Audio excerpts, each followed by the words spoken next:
अरे आज लखराव पोखरा का मेला है पगली। मेला जात हुआ तो पहले ना बतावे के।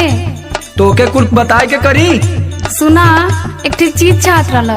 तोर हरदम घटला रहला कुछ न कुछ, जब देखा तब कपारे पे कचर कचर। अब तनी से सुना ना। तहू आज अपन सुनाई ले।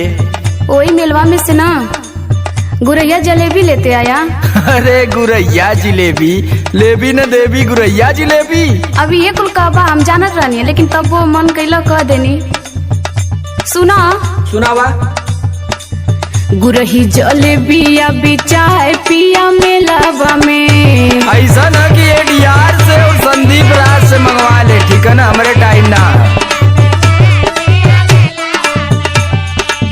ले आई हगर में छनात होई तेलावा में। ले आई हगर में छनात होई तेलावा में। गुरही जलेबी अभी चाय पिया मेलावा में।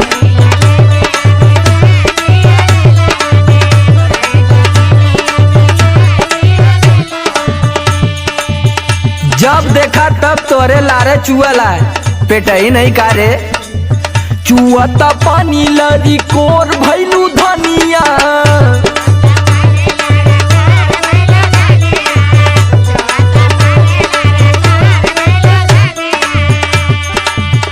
और नन होवे के चाटत चटोर भैलू धनिया, चटोर भैलू धनिया। चुअता पानी लरी कोर भैलू धनिया।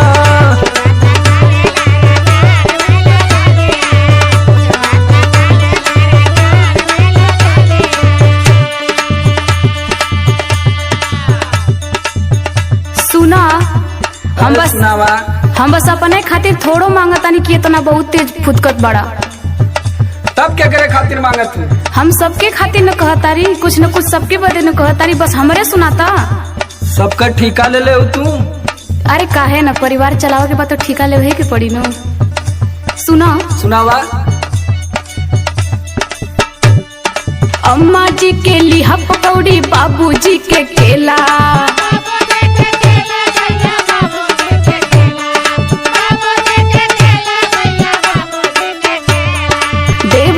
के छेना बर्फी, ननदो जी के पेड़ा। अरे तो सबका टीका मैं ले लेगा। जाके हैप्पी से और विक्की यादव से पूछा। जब बचौले रही हा भीड़िया के रेलावा में। भीड़िया के रेलावा में। गुरही जलेबिया भी चाय पिया मेलावा में।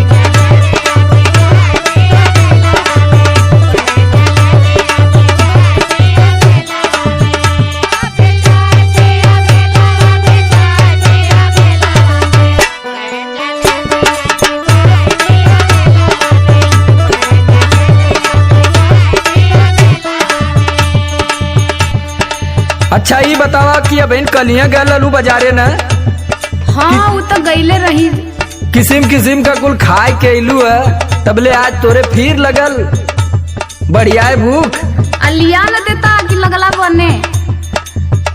जब हम बने लगल तो वहाँ छने लगी न।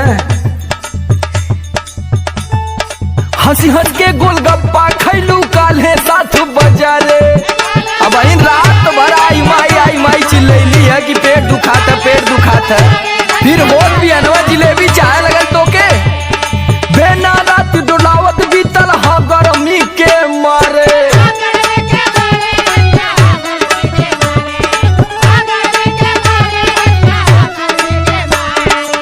खाए के फिर जोरा जोर कैलू धनिया, यार जोर कैलू धनिया। चुआता पानी लरी कोर भैलू धनिया। देखा थी कि तोर दिन पर दिन मन बढ़ल जाता जब से काशी स्टूडियो के राम यादव के मेहरारू के साथे कर रहा थी। तो पेट में हरदम आगे फूकत है।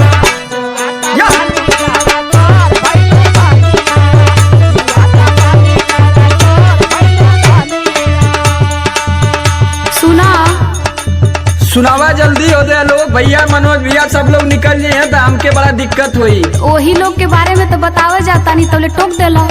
उधर न तुनी भैया भी लेके बाइक अपन निकल गए हुए। हाँ तो लोग को बात मत मनिया। तका तोर मानी। सुना हमार बात एकदम ध्यान में रखे के जइहा। बोल बोल बोल बोल झटका में बोल। चरखी झलुआ पे मत चढ़िया कितनो केहू कही। अब तही हमके सिखैबी तू भैली आली जन की तू कहो नहीं तो फोड़ दे तोर मुहवा। सुनर सुनर लड़की अइहे नियत रखिया सही। त का हम केहू के लाइन मारत ही। समर आलोक ना भुलाई जइहा खेलावा भुलाई जइहा खेलावा में गुरही जले बिया बिचाए पिया मेलावा में।